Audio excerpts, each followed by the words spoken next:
My name is Emma Donnelly with the Samuel Proctor Oral History Program, and I'm speaking virtually with Mrs. Jan Patterson on November 5th, 2020. Thank you for talking with me today. It's good to be Could you here. could you please begin by introducing yourself, your coffee shop slash bakery, and your role there? Yes. So my name, like you said, is Jan Patterson. I am the owner of Patticakes, which is a coffee shop with 2 locations here in Gainesville. We opened 9 years ago. Yes, our first location.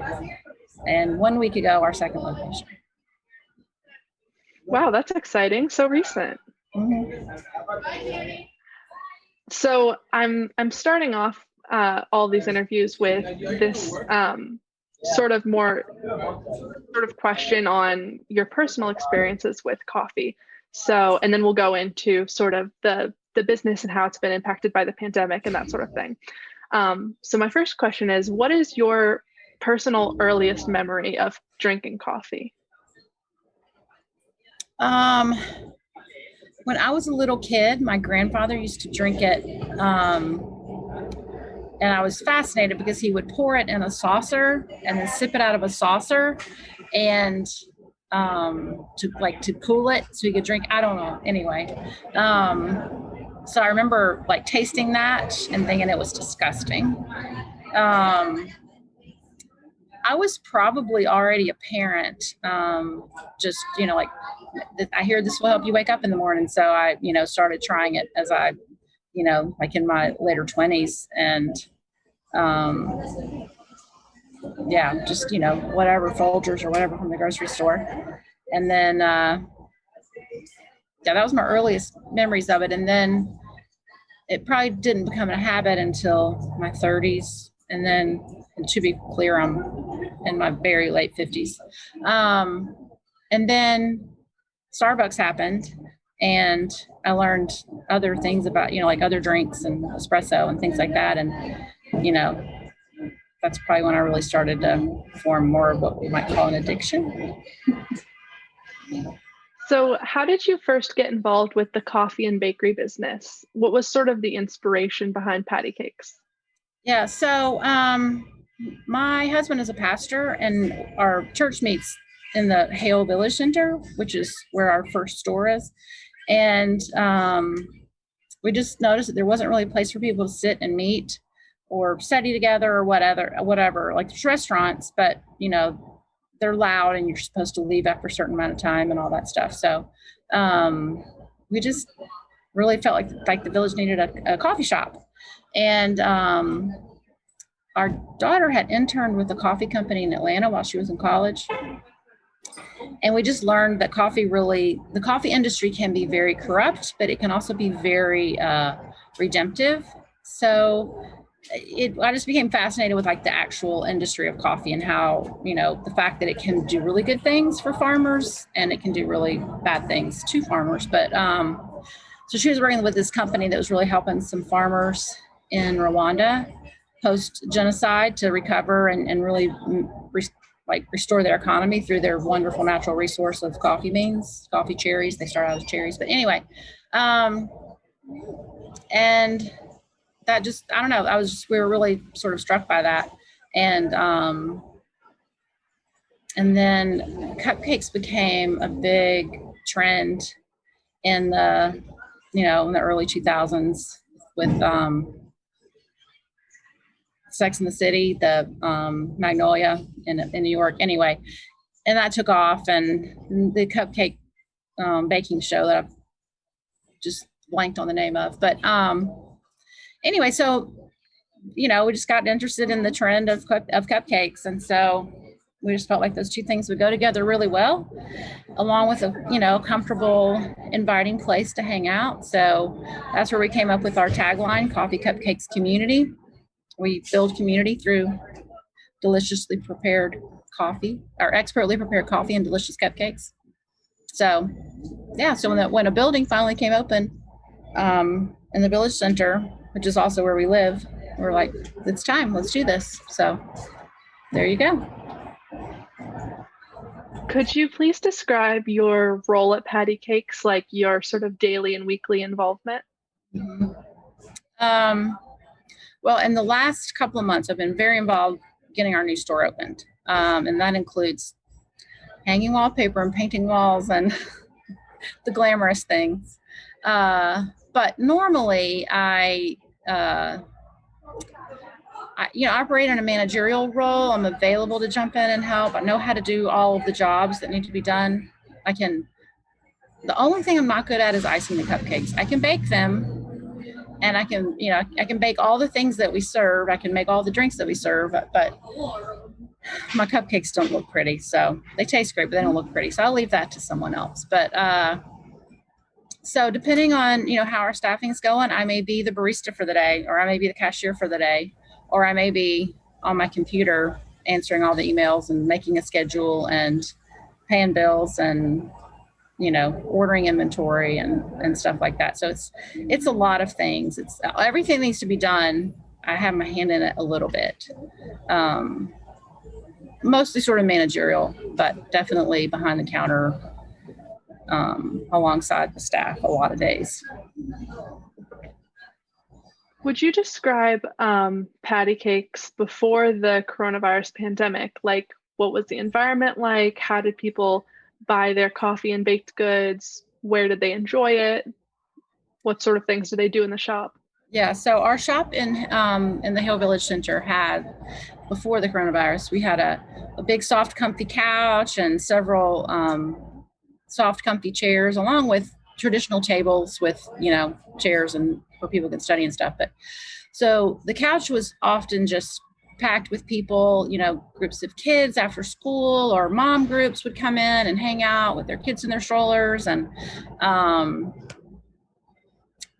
we have two bar areas that, with bar stools that people could sit out and study. And it would be packed like all day, but especially after school, it would get just really packed. Saturdays, there's a farmer's market in the Hill Village. So it was like a line out the door and people trying to find a place to sit down. So we also have a lot of outside tables, but that depends on the weather if anybody wants to sit out there. But right now it's great. Anyway, so it would literally be packed. People couldn't find somewhere to sit if you didn't get there at the right time. So when the coronavirus hit and the shelter at home order was given, we closed the seating area completely, and we're just letting one customer come in at a time and order, and then they would have to leave with it. And some of them would sit outside. I later found out that I wasn't supposed to let them do that, so we had to move those tables as well. But so we went from being a very bustling community of coffee drinkers to just this, one person coming in at a time ordering, and a lot of people doing curbside. We quickly got on board with an app so people could order curbside, and we were, carrying things out to people's cars so that they had minimal interaction. And so it went from bustling community to a ghost town a little bit. So how has the pandemic affected the business side of things? Are the items ordered sort of the same as before? Are you seeing different demands? No, the items are the same. People are ordering the same things, as we don't have a hugely diverse menu. So the same things are selling that always sold. As far as how the business was affected in the beginning, people were scared to go out, didn't think they would find anything open. And as we began to get the word out that we indeed were open with lots of precautions, our customers came back.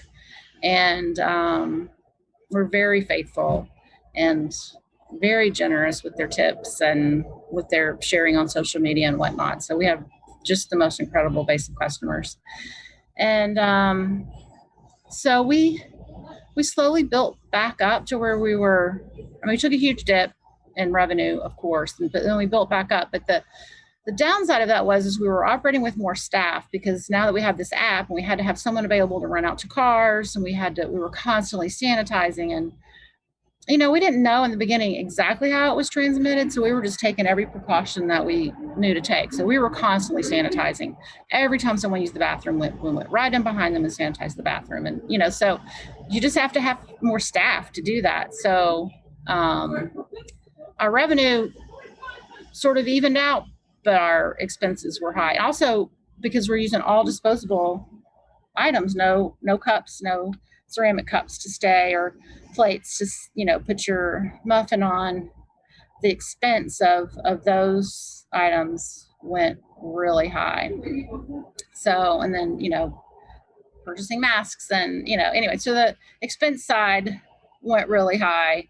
And had we not gotten the PPE, we would not have been able to make payroll. So, yeah. How has the pandemic affected employee procedures, and how have customers reacted to the new safety measures that you've seen? Mm-hmm. So we obviously have to wear masks. Whereas we used to only wear gloves, like if you were preparing food, we went to, everyone wearing gloves. Again, as we've learned more about how it's spread, I don't necessarily make the baristas wear the gloves. So, so there's a lot of that, but just more sanitizing, like, because we have our point of sale is you sign the screen with your finger, and so just cleaning that all the time, and door handles and stuff, wiping tables more often, and like I said, cleaning the bathroom more often. So we've just had to sort of amp all that up and schedule, every hour you run through all these things. So did that answer your question? Was there two parts to that question? Definitely. The second part, I was wondering, how have you seen customers react to the safety measures? They've been very thankful. When we post something, with an employee in a mask, most of the comments will be, thank you for keeping us safe and yourself safe. And most customers have been really positive. We've had a few people get angry with us if we ask them to put a mask on, or, to wait outside because there was too many people inside, or, we had some people just like they were offended. And so they just like, well, we'll never coming back here. And, that's just part of it. That's just, I can't risk my employee safety for that one person's delicate feelings.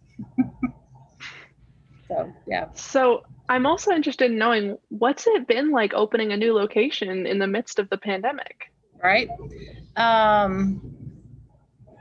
It's been, I don't know, it's felt really normal until we got open and I saw how many people came, and I get really a lot of anxiety over it getting too crowded. The space where we are has a lot more seating room, and we've only put enough chairs in there that are the partial capacity of what the room would hold. But it really hasn't been hard. Like some of the contractors, the services that we've needed, those people were more available. So that part of it went well. But I don't know. I'm both shocked that we were able to do it, and also it just felt kind of normal. And like I said, until we opened the doors and all the people came in, and then I'm like, wear a mask. So, yeah. Well, in conclusion, it's okay if you don't have an answer to this question, but I always like to ask, is there anything else you'd like to add that we haven't discussed so far today?